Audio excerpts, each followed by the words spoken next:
C'est fou comme des histoires individuelles peuvent se briser sur les cataclysmes d'une époque, des histoires comme celle-là de nos paysans. Mariama Sow, PCA de Enda Tiers-Monde, responsable de Enda Pronat, oui, cri du cœur pour ces cultivateurs sénégalais, étouffés simplement. Oui, bon, cri du cœur pour ces cultivateurs sénégalais étouffés, on peut le dire comme ça. Dès l'instant, comme on l'a dit, aujourd'hui, l'importance qu'on donne à l'agriculture, et pourtant, elle était toujours là, cette agriculture.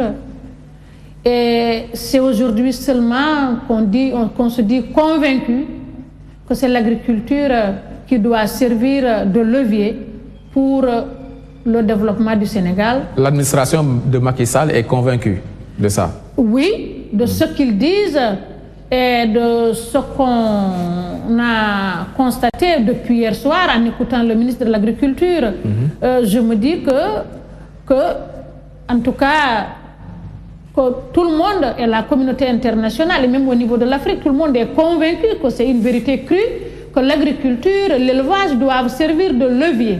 Là, il parle de subventions au niveau des semences et au niveau du matériel agricole. Oui, voilà, c'est ça, ils ont parlé de subventions, ils ont parlé du matériel agricole, mais bon, il y a toutes les mesures d'accompagnement nécessaires aussi qui doivent être, cela c'est le suivi, c'est la transparence qui doit aller avec, c'est aussi l'organisation après la production, c'est la commercialisation. Mais bon, je me dis que si vraiment c'est réel, que l'État actuel est convaincu que l'agriculture est le levier du développement du Sénégal, si je dis l'agriculture, c'est l'élevage, c'est même la pêche, je mets ça là-dedans, la pêche artisanale, la pêche sénégalaise. Si vraiment c'est le levier du Sénégal, s'ils sont convaincus de ça, c'est déjà bien. Maintenant, ce qui reste, qu'ils reconnaissent aussi que cette agriculture, elle est détenue par des acteurs du monde rural qui sont là depuis des millénaires et qui vivent de ça et qui sont les premiers maîtres. C'est avec cette population qu'il faut partir, qu'il faut réfléchir sur leurs initiatives, sur leurs capacités de compréhension, sur leurs possibilités et maintenant conjuguer les efforts pour avancer. Elle ne peut pas être levier si elle est pensée de l'extérieur. Pourtant, c'est Maputo qui nous impose de donner 10% de notre budget à cette agriculture.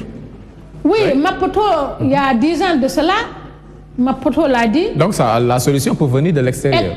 Non, Maputo, c'est l'extérieur, c'est pas l'extérieur parce qu'ils étaient là. La solution, elle vient de l'extérieur, elle peut venir de l'extérieur, mais si elle est bonne, pourquoi ne pas la prendre? Mais on est obligé aussi d'aller avec l'extérieur, on va ensemble. Le monde, nous sommes une communauté, mais ce n'est pas une raison aussi de suivre à la lettre tout ce que dit l'extérieur. Tu dois d'abord croire à tes valeurs, croire à tes capacités, à tes ressources. Par rapport aux 10%, vous êtes d'accord? Par rapport aux 10%, je dis qu'ils ont dit que ça a été mis. Mais je me dis depuis 10 ans, depuis que ça a été mis, si l'utilisation était conforme, certainement aussi on allait observer beaucoup plus de changements. Et maintenant, comment arriver à être vigilant pour se rassurer que ces 10%-là vont directement au monde paysan si ça ne transite pas quelque part. Si ça va directement au monde paysan, avec un suivi, avec des évaluations, c'est certain, ça peut servir de levier. Mais il faut se rassurer.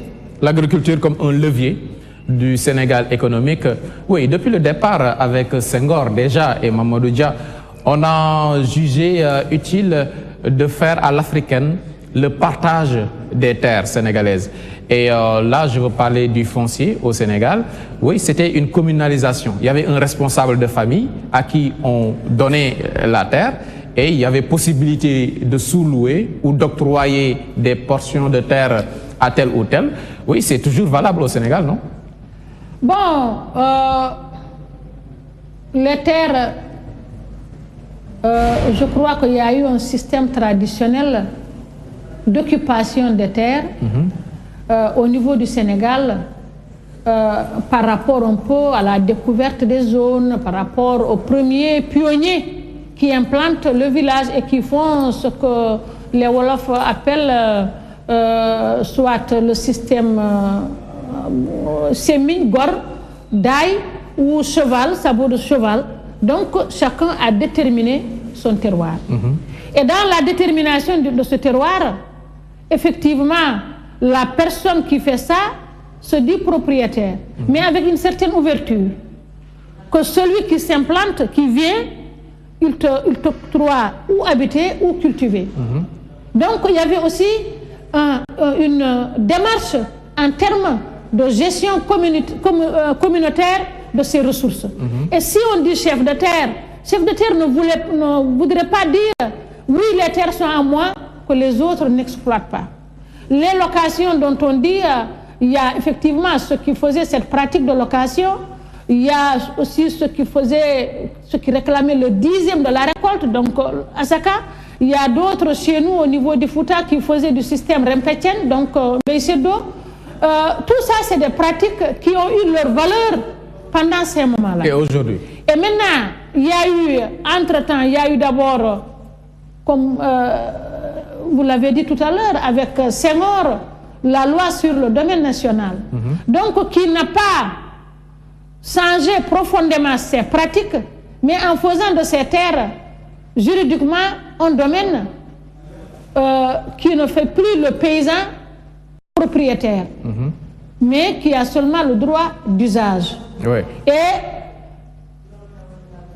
ça a été remis dans les mains des conseillers, donc confiés au conseil rural, qui ont essayé d'assurer la gestion de ces terres, mais qui n'ont pas aussi toujours eu le courage d'aller jusqu'au bout pour appliquer réellement la loi, mais aussi qui a donné la possibilité à certains de prendre les terres, soi-disant, c'est des délibérations, et or, en réalité, c'est des achats.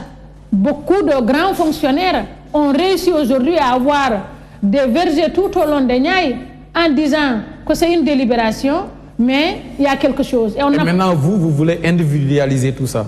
Nous, ce qu'on veut, le CNCR a pensé à cela depuis longtemps, pour dire il faut qu'on arrive à supprimer, en tout cas le fait que le paysan n'est pas propriétaire de ses terres. Mais simplement usager. Simplement usager. Donc, le CNCR, son combat, c'était de faire de sorte que les terres soient affectées juridiquement aux populations. N'est-ce pas un danger? Un danger pour ces terres parce que ces paysans peuvent les vendre facilement. Non, moi je crois... On a vu ce qui s'est passé dans les Niayes à Dakar. Oui, c'est un danger. C'est pour cela que je dis que nous disons au niveau de la société civile, donc depuis ce phénomène d'accaparement de terres, nous avons un cadre de réflexion qu'on appelle le CRAFS, qui regroupe des ONG, des institutions de recherche, des organisations paysannes, pour effectivement approfondir la réflexion, pour aller vers cette réforme, mais une réforme avec des garde-fous, qui ne donnent pas la possibilité effectivement à ces populations ou à ces conseillers ruraux de vendre les terres, mais qui ne donne pas aussi à l'État, qui ne donne pas aussi à l'État de dire que je suis État et fabriquer aussi des besoins pour dire que c'est des besoins importants et donner aussi les terres. Donc, c'est toute une réflexion. Abdoulaye Wade disait qu'on donne les terres à ceux qui sont prêts à les exploiter. Bon, quand il l'a dit, il y avait déjà une vision qu'il avait par rapport à ces terres. Donc, c'était pour préparer aussi le terrain à ces multinationales. Et donner les terres à ceux qui ont des moyens de les exploiter, pour moi, je trouve ça trop facile. Et nous n'avons pas accepté de le laisser faire. Nous avons dit que non, on ne doit pas ouvrir la porte aux multinationales. Les terres sont des terres de la communauté. et l'exploitation de les terres, on ne doit pas dire que ceux qui ont des moyens, mais allons-y, dès l'instant qu'on a dit que c'est un levier et la jeunesse a besoin de terres, allons-y dans ces milieux-là, fixons les jeunes, trouvons des mécanismes de trouver des moyens avec ces populations et que ces populations exploitent. Oui. Parce que ceux qui disent qu'ils ont des moyens aussi. Et c'est pour cela que quand Macky est allé au pouvoir, nous, ce que nous lui avons réclamé 3 semaines après son élection, l'audit du foncier. L'audit du foncier, de la même manière qu'il audite les finances, qu'il audite le foncier, pour reprendre toutes ces terres qui ont... Pour lui, ce n'est pas une priorité, auditer le foncier. Bon, jusqu'à présent, il ne l'a pas fait. Nous pensons que certainement, ce n'est pas une priorité, mais je crois que c'est une priorité. Il faut revoir, et surtout si on va vers une réforme foncière pour une meilleure sécurisation. Si on ne le fait pas... Mais qu'est-ce qui est flou dans tout ça? Ce qui est flou, qu'il y a des autorités aujourd'hui, sans parler même des multinationales, des autorités ici au niveau du pays, qui ont demandé des délibérations sur des centaines d'hectares et qui ont leur papier de délibération dans leur poche sans pour autant exploiter. Ce qui est important aujourd'hui, comme on dit que si on te délibère pendant 2 ans, 3 ans, tu ne fais rien, que le conseil rural doit récupérer, c'est récupérer toutes ces terres et les remettre aux mains des communautés. Sinon, ce qui va se passer, on dit c'est la réforme et on dit que bon, tout celui qui a un papier donné par le conseil rural, on ouvre la porte que tu as des possibilités d'en faire un titre foncier. Et ça, on dit que c'est injuste. Reprenons toutes les terres qui ont fait l'objet de délibération, soit à des multinationales, soit à des patrons sénégalais, des richards. Reprenons tous ces papiers-là et remettons à plat. Et si on remet à plat, avec maintenant une démarche inclusive au niveau d'une réforme foncière qui tient compte de toutes les catégories sociales. Je veux parler des populations rurales qui sont les premières à interpeller et qui ont déjà avancé un certain nombre de propositions à travers le CNCR et qui ont aussi la capacité aujourd'hui de travailler et d'améliorer ces propositions. Et si l'État tient compte de ça, plus maintenant toute la volonté d'autres institutions qui ont eu à travailler sur des directives appelées directives volontaires pour dégager un consensus qui arrange les populations rurales. Un consensus. Oui, un consensus, ce sera très difficile dans ce domaine quand même. Ce n'est pas un consensus, bon, consensus, même il n'y a pas de consensus. Peut-être faire comme Robert Mugabe, simplement. Reprendre les terres, les redistribuer. Les redistribuer aux Sénégalais. Faire comme Robert Mugabe. Bon, Mugabe, les gens auront peur parce qu'ils seront mis en embargo. C'est ce qu'il a fait, non? Mais oui, c'est courageux quand même maintenant. Vous êtes d'accord avec sa politique? Si on reprend les terres, je suis d'accord qu'on reprend les terres, qu'on remet aux populations. Mais il ne s'agit pas de reprendre et de remettre aux populations seulement, c'est d'aller avec ces populations organiser aussi des réflexions pour aboutir à des politiques agricoles. La réalité d'aujourd'hui au Sénégal, c'est que les terres, il y a le domaine national qui appartient à personne. Ouais. Il y a le domaine de l'État, ce qui est un peu bizarre quand même, domaine national et domaine réservé à l'État. Les terres, donc domaine privé de l'État. Et il y a le titre foncier, le domaine privé individualisé. Et vous savez là, le monde rural vit une injustice qui date de longtemps. Quand Senghor a décidé de faire des terres un domaine national, ils ont, parce que là, il y avait quand même la légitimité du droit coutumier. Oui, on leur avait demandé simplement de justifier cela. On leur avait demandé de justifier de cela, faire des papiers. Mais quand on a dit ça, non, ils ne pouvaient pas le faire. Comment ça? Non, ils ne pouvaient pas le faire, Pape Cheikh. Parce qu'en ce moment-là, l'information ne passait pas au niveau de ce milieu-là. Les gens n'ont pas reçu des informations claires. Et le délai, c'est 6 mois. Les radios n'étaient pas aussi développées que maintenant. La télé, C'était en 66. Oui, donc ça c'est une injustice. C'est quelque chose qui aurait pu se préparer sur minimum 2 ans pour permettre à tout le monde de comprendre et de faire le nécessaire. Et la capacité intellectuelle qui existe actuellement dans le monde rural n'existait pas, donc personne ne savait. Et les populations ont continué à considérer que les terres, c'est leur terre. Donc, ça, c'est une injustice et on demande réparation. Réparation. Oui. Comment ça? Demande de réparation. C'est Macky va faire l'audit foncier. La traque des terres mal acquises. C'est le bien fondamental. Quand il fait ça, il remet à chaque communauté ses terres et il engage avec ces communautés des réflexions pour trouver des mécanismes de sécurisation juridique de ce foncier-là. Et surtout encore qu'on a dit que les communautés rurales vont devenir des communes. Une commune, si la communauté rurale dont le capital fondamental c'est ses ressources naturelles, si elle ne gouverne pas, si elle ne les possède pas juridiquement, je crois que l'équité que l'État cherche entre les communes et les communautés rurales ne sera pas rétablie. Oui, justement, donc c'est la même mentalité dans ce monde rural qu'en 66. Entre 66 et aujourd'hui 2014, qu'est-ce qui a changé? Qu'est-ce qui a évolué au niveau de ces mentalités? Parce que l'acte 3 de la décentralisation est là et ces populations ne suivent pas. Bon, moi je crois quand même que ça a évolué un tout petit peu, même si les populations continuent... Elles risquent de subir l'acte 3 de la décentralisation. Il y a quand même, vous savez, quand c'est sorti, il y a eu des communautés qui ont parlé, qui ont dit non. Quand on a sorti la première proposition en divisant les communautés rurales, en supprimant des parties de ces communautés. Mais juste après, leurs représentants ont été reçus au palais et ils ont véritablement tressé des lauriers.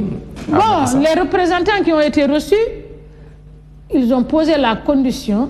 Je sais que l'association des élus locaux a dit que les communautés rurales vont continuer à gouverner leur foncier. Et semble-t-il que le président est d'accord sur ça.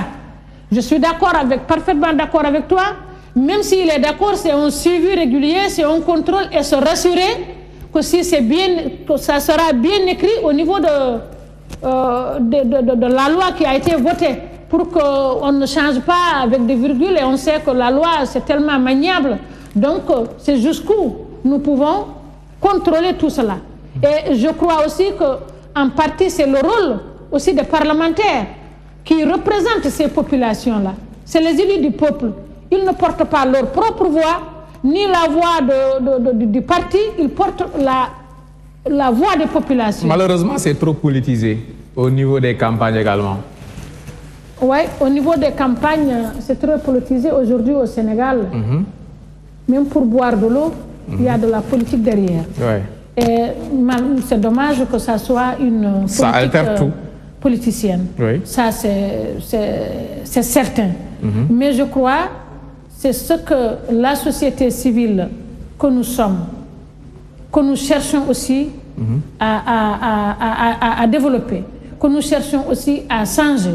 Parce que si on ne change pas de vision, si on ne change pas de comportement, c'est certain que notre développement va toujours traîner. Et c'est pas, effectivement, c'est pas évident, mais quand même il y a de l'espoir. Nous pensons que les Sénégalais, surtout les jeunes, commencent quand même à réfléchir et à aspirer à des changements. D'accord. Est-ce qu'aujourd'hui, le Sénégal peut compter sur ses cultivateurs pour se nourrir? Mais le Sénégal doit compter, il compte déjà sur ses cultivateurs. L'arachide a fini d'appauvrir nos sols. Il n'y a pas de culture vivrière. Et maintenant, on a laissé de la marge aux cultivateurs de l'oignon. Ils n'arrivent pas à approvisionner le marché sénégalais. Oui. Comment faire confiance à ces cultivateurs? Moi, je crois que c'est très dangereux de penser aujourd'hui que les cultivateurs sénégalais ne peuvent pas nourrir le Sénégal, à plus forte raison de se nourrir. Parce que si ils comptaient uniquement sur l'extérieur, ça n'allait pas marcher. Donc, l'exemple de l'oignon est là. L'exemple de l'oignon est là. Ça aussi, c'est tout un processus de combat. De combat à deux niveaux. Il est avéré qu'ils ne peuvent pas approvisionner le marché sénégalais, les autochtones. Non, ils peuvent, il suffit seulement d'organiser la production. Si on non, mais quand même, si on considère les zones actuellement, les différents pôles que nous avons au niveau de la Casamance, la basse Casamance, la haute Casamance, la zone des Niayes, la vallée du fleuve, la région de Tamba. Donc, chaque zone écologique a son système climatique. Si on maîtrise ces zones-là, avec un accompagnement, avec une planification au niveau du système de production, donc on peut avoir régulièrement... Déjà, la qualité fait défaut. De la production. La qualité ne fait pas défaut. Là, nous, là, au niveau d'Oyenda, et tout le monde a compris le système culturel, c'est le fait de vouloir, bon, quelquefois aussi, il y a de l'éducation à faire au niveau de ces paysans, de vouloir tout de suite avoir l'argent.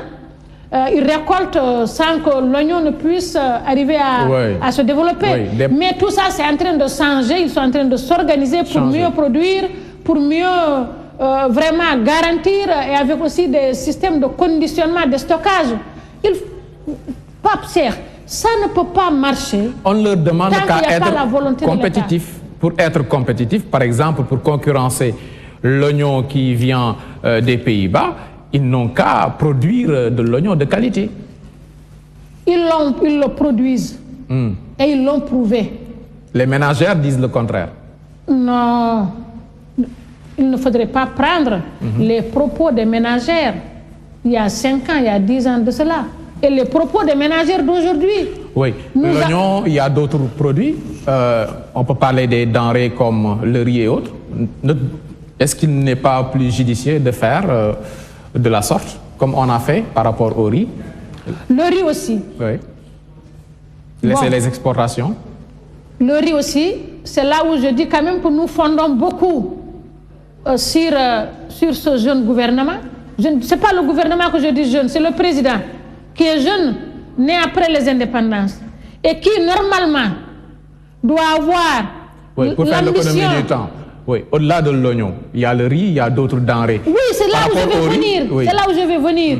Je dis que avec l'eau qui est dans la vallée, avec la capacité que les paysans ont déjà prouvée dans le Dagana, un tout petit peu dans le département de Podor, il faut qu'il y ait d'abord sa volonté, comme il l'a dit, de concrétiser cette ambition de faire de la vallée du fleuve Sénégal, de la vallée de la haute Casamance, des greniers et de la basse Casamance du Sénégal en matière de production de riz. Et si vraiment il y a toute la volonté d'accompagner les populations, mais c'est certain que le Sénégal doit arrêter d'importer du riz. Il doit normalement en produire pour manger et même exporter du riz de qualité. Week-end. Oui. Nous pouvons. On peut et on le fera. Et on le fera. Inch'Allah. En tout cas, ça a été longtemps théorisé. Ça va se concrétiser actuellement. L'État a pris ses engagements, mais les populations aussi vont prendre leur engagement parce que les populations tiennent à leur terre. Et comme les populations tiennent à leur terre, l'État a pris des engagements, soit on trouvera des compromis pour que ces populations, et je dis bien ces populations, pas les multinationales, puissent produire du riz. Maintenant, les multinationales auront leur place dans le processus. Ils n'ont qu'à aller chercher de l'énergie solaire et mettre ça à la disposition des paysans pour avoir de l'eau moins coûteuse. Ils n'ont qu'à aller aider à arrêter aussi les tomates, on vient d'en parler dans le Dagana à Gaïa, les tomates qui nous viennent de l'extérieur et faire de la volonté du Sénégal de produire des tomates et que la SOCAS retrouve sa forme pour faire la transformation. Ils n'ont qu'à se placer là. Et pour cela aussi, je reviens un peu sur notre mobilisation actuellement tout cela aujourd'hui, c'est important, mais c'est la réforme foncière. Nous sommes quand même assez préoccupés par cette réforme foncière. Et nous qui est en cours, hein? Qui est en cours. Parce qu'il y avait une commission qui a été mise en place. Vous êtes représenté? Oui, le CNCR est là-dedans maintenant. Le CONGAT est là-dedans. Donc mais pourquoi s'inquiéter? Non, attendez. Ce n'est pas une question de représentation. C'est une question de nous rassurer que toutes les initiatives qui sont en cours, que les populations de base soient impliquées. Qu'on se rassure que ces terres-là vont rester pour les générations futures, donc les jeunes. Que les femmes qui ont tant crié, qu'elles puissent accéder.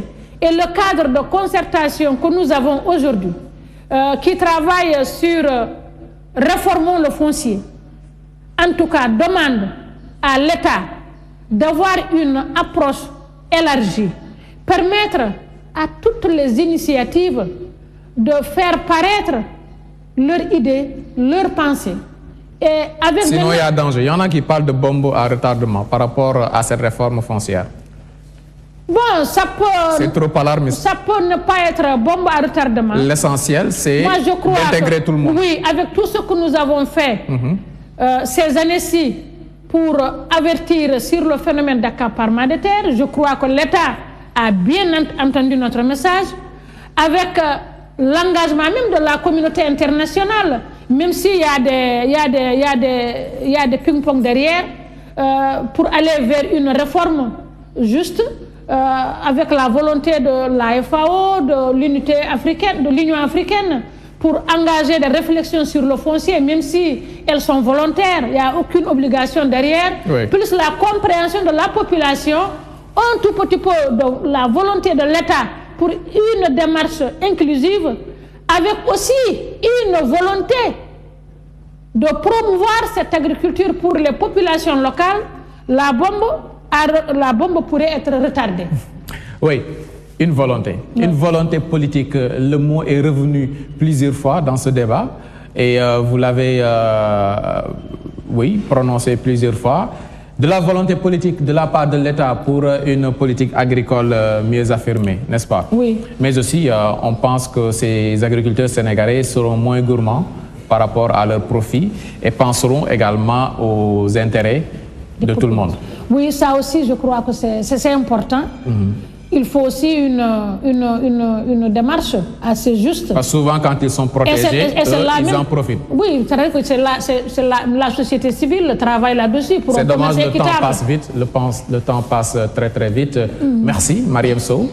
Attendez, Papa Cheikh. Oui. Ça, c'est important. Moi, je crois qu'aujourd'hui, ce qui revient tout le temps chez nous, c'est que pour une fois, non seulement le Sénégal, mais que l'Afrique s'engage pour une volonté politique très affirmée par rapport à l'agriculture paysanne africaine.